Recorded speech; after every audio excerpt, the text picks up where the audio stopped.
La Seine, fleuve emblématique de Paris, colonne vertébrale de la capitale française. Ses rives regorgent de monuments incontournables. Le Louvre, Notre-Dame, la Tour Eiffel. Depuis toujours, la vie parisienne s'est organisée autour d'elle. Cet été, elle sera au cœur des Jeux Olympiques. Mais d'ici là, les autorités doivent encore relever de nombreux défis.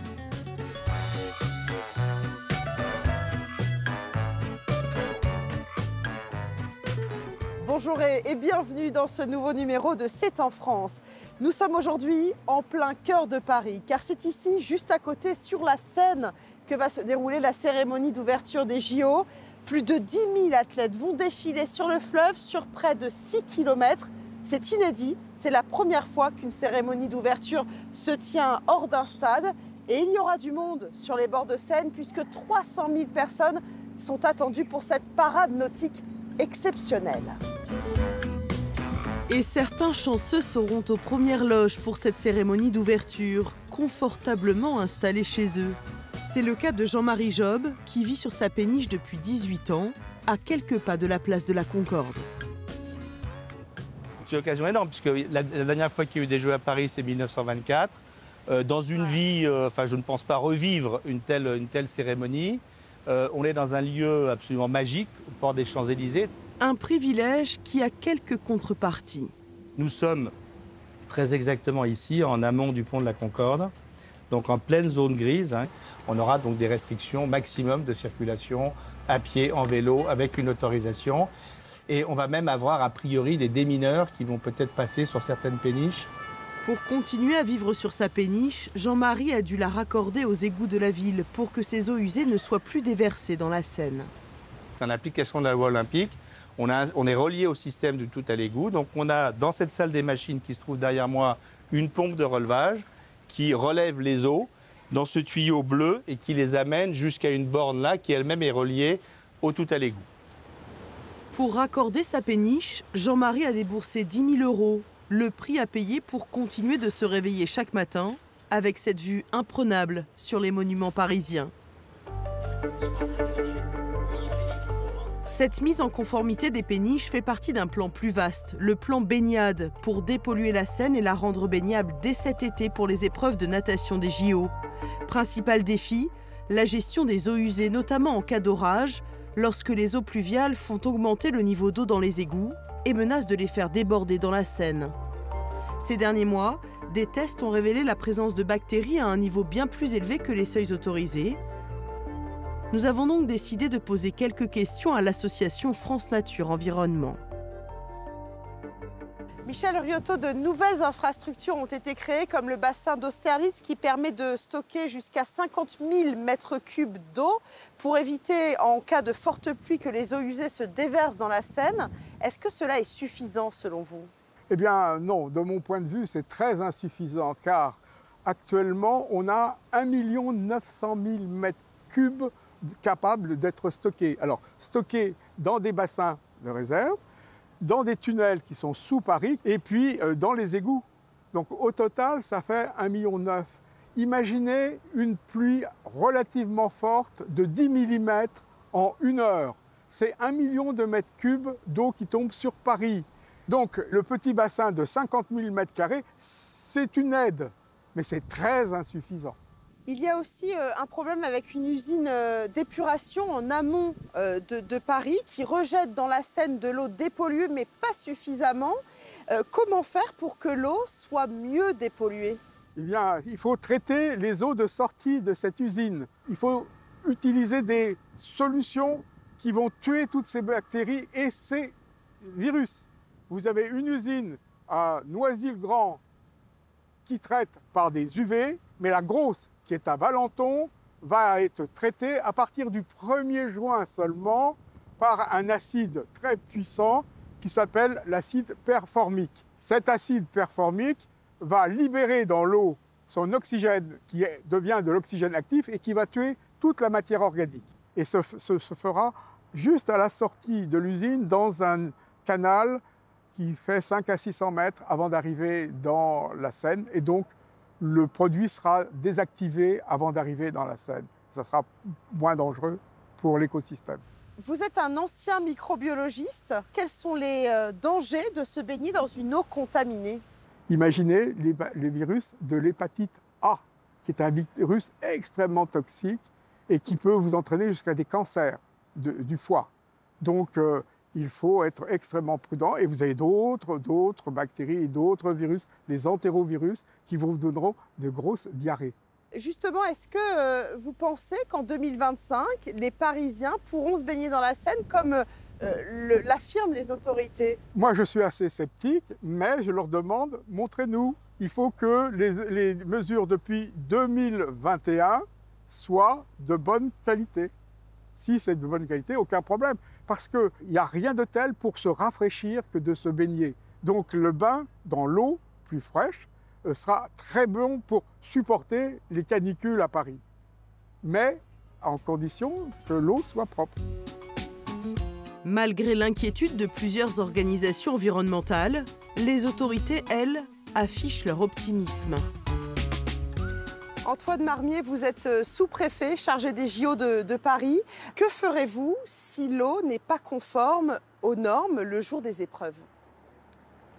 C'est bien sûr une hypothèse que nous avons prise en compte avec le comité d'organisation des Jeux Olympiques et les fédérations internationales.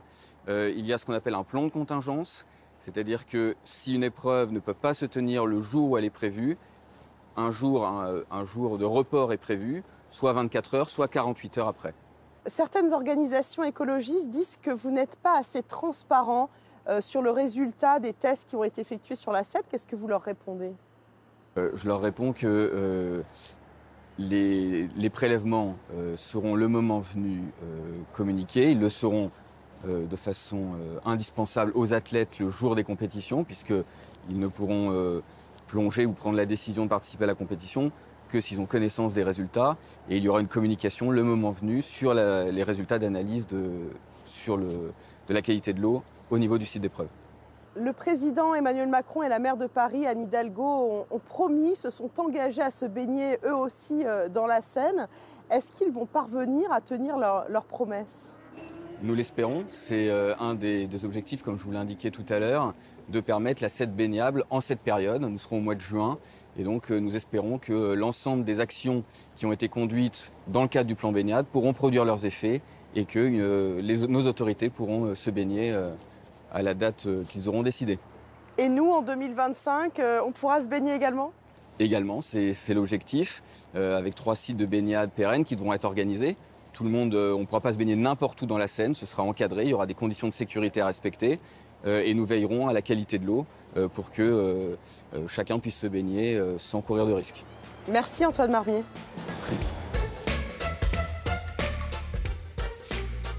En suivant la Seine, c'est toute la capitale qui défile sous nos yeux. Depuis toujours, Paris s'est développé autour, sans contraindre son cours. Bernard Le Sieur, vous êtes historien et vous connaissez très bien la Seine puisque vous venez d'écrire un livre dessus. Alors la Seine et les Parisiens n'ont pas toujours eu la même relation. Elle a évolué, cette relation. Et si on remonte au XVIe siècle, par exemple, la Seine a vraiment un rôle central à Paris. Oui, la Seine est un lieu social, c'est-à-dire que tous les gens viennent faire leur marché. Les bateliers viennent, déchargent, on vend des choses sur la Seine. Et puis, vous avez les tanneurs qui viennent tanner sur les bords de Seine. Vous avez les bouchers qui viennent tuer les bêtes sur le bord de Seine, etc. Il y a tout un tas de corporations qui viennent travailler. Et vraiment, la ville vit en osmose avec sa rivière. Autre étape très importante, c'est l'industrialisation. Oui, alors là, l'industrialisation, c'est on passe d'un monde à l'autre, complètement. Et on a les moyens de passer d'un monde à l'autre. Ces moyens, c'est quoi? Eh bien, c'est le chemin de fer qui arrive et qui bouleverse complètement les conditions économiques. Et pour lutter contre le chemin de fer, on va devoir trouver des solutions qui transforment la Seine, qui n'était pas navigable en permanence, en une Seine qui devient navigable en permanence. La Seine, à partir des années 1840, va être canalisée. C'est-à-dire qu'on va construire des barrages sur la Seine. Depuis ce temps-là, la Seine est un canal. Voilà, ce n'est plus un fleuve libre, c'est un canal. Et qu'est-ce que cela change pour la relation entre les Parisiens et la Seine? Si vous voulez, ça va permettre à l'industrie d'envahir Paris.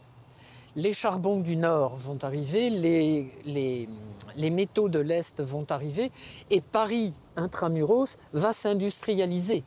Et alors on va créer des quais droits et on va enserrer la Seine dans une série de quais droits. Ça protège Paris des inondations, ça coupe un peu Paris parce que les Parisiens ne peuvent plus aller que sur les peu, ils ne peuvent plus approcher vraiment de la Seine. Et à partir de quand les Parisiens se réapproprient la Seine et peuvent de nouveau se promener sur les berges? Alors, ça va être un mouvement relativement long. Personnellement, je le fais démarrer en 1975, puisque c'est la date à laquelle le président Giscard d'Estaing, nouvellement élu, va suspendre les travaux mis en place par Georges Pompidou, qui avait fait des voies sur berge. Et il est évident que la voie sur berge, une fois qu'on fait une voie sur berge, les Parisiens ne peuvent plus aller se balader le long de la Seine. Et alors, peu à peu, on va voir se développer ce mouvement. Les gens reviennent vers le fleuve. C'est un mouvement que j'ai appelé la flurbanisation, en écho à la rurbanisation des années 60, où à ce moment-là, les Parisiens allaient à la campagne pour découvrir le monde rural. Aujourd'hui, ils reviennent sur les bords du fleuve pour redécouvrir les fleuves. Et donc les JO vont être finalement une sorte d'apothéose de cette réappropriation de la Seine. Ah, ça va être un moment extraordinaire. Ça va être un moment extraordinaire et très emblématique, justement, de la place de la Seine et de la redécouverte de la Seine. La Seine, on l'a toujours utilisée aussi pour des moments festifs. Que ce soit les joutes au Moyen-Âge ou que ce soit pour promener les chefs d'État qui viennent à Paris, qui sont venus à Paris sous la 4e République, elle a servi aussi à ça. Mais là, évidemment, le symbole est d'une fente extraordinaire. Merci beaucoup Bernard Le Sueur. Merci à vous. Merci à vous de votre fidélité. C'est la fin de cette émission sur la Seine. Personnellement, j'ai très hâte de m'y baigner, mais ça pourrait encore prendre un peu de temps. Je vous dis en attendant à très vite sur France 24.